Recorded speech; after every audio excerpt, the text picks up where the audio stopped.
level, let me, going back to my public defender days, I was the elected public defender from 1990 to 1999. And the way the office was structured, there was the public defender elected by the people.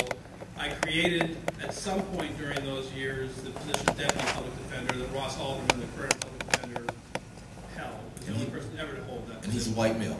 Right, right. He's the only person ever to hold that position. And I can't, then there's the next level would be team captains, head of courts for us. And I'm going to make mistakes if I try to name everybody, or I'm going to miss people. And I know that Jerry Manning, who was an attorney, was head of several different levels, General Sessions level, criminal court level. I don't know whether she ever headed up our juvenile office or not. I just don't recall. Is that person black or white? She's a black female. And there were other minorities, I'm certain, who headed courts. I just give me the name. I mean, I don't know what the exact numbers were, but I certainly made an active effort to hire a diverse staff. And in fact, went so far, I actually reached out and went to national career fairs to bring minority lawyers and other lawyers to national, just so we had the best possible staff in the public defender's office, because I considered it a very important function of the government. I hired the first Spanish-speaking lawyers, I think, of any public defender's office in Tennessee. I did the first documents so that people of other nationalities could get fair representation in court. As Metro Legal Director, the Deputy Director who was there when I came into office, Sue Kane, a white female, remained as the Deputy Director, and she was outstanding. Then you have it's a different setup at the Public Defender's Office. You have Attorney 3s, which are the highest level experienced attorneys, and they're, Christy Scott is now the Clerk and Master, worked there, a female black. Help me out here, Angie, different people. Ivanetta Davis, who was an outstanding person, who worked with a student of mine at Vanderbilt. I teach trial advocacy at Vanderbilt, and Ivanetta was a student of mine. I hired her in the Public Defender's Office, hired her in Metro Legal, made her Attorney 3. Rita Roberts-Turner, another person who was a black female from excellent legal background, hired her in the Public Defender's Office, came with me to the law department. So, I mean, there are people who I've stuck with. I'm not naming them all, I just can't. But I think the history has been that I have done that, and I would continue to do it. I made the first head of investigations in the public defender. Marvin Powell is still there, the head investigator, running that outfit. So you can go on and on. I just name the names. It's hard. What would I do in terms of the mayor's office? Yes, the mayor's office would represent the city and its diversity. I would certainly represent the city in terms of all sorts of folks. It would represent the way the city looks, be it African American or Hispanics, or certainly female. I think in all my offices, probably 50% have been female. I don't know that's ever even been anything less than that. And I would try to have a very diverse office that represents the city, and not just diverse in terms of race or ethnic background. I think diverse in the sense of what part of the city they represent or different ideas. I want to be accessible.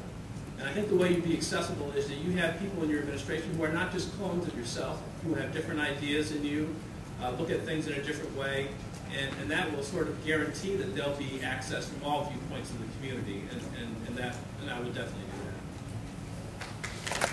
that. I've spent half my adult life in public service and half my adult life in business.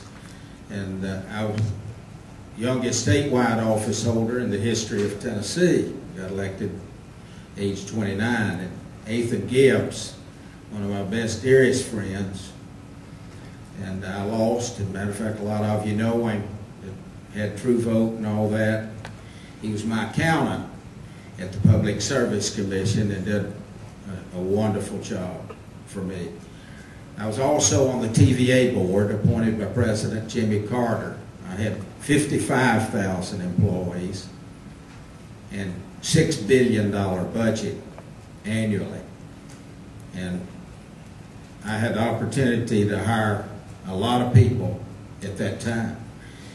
I was college president, and I was always fair in everyone that I hired and then I served as U.S. Congressman.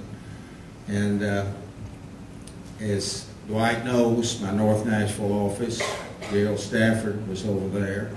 And then I had other African Americans and females and all that in the office here in Nashville as well as in Washington, D.C. I've been colorblind all my life. Could you name, what was your highest ranking person of color in your Washington office, and what position did he or she hold? I'm going to have to think about that. We're talking, I guess I'd have to say Caroline Nielsen, and she was my chief of staff. Thank you. Thank you, Mr. Burnett. Okay.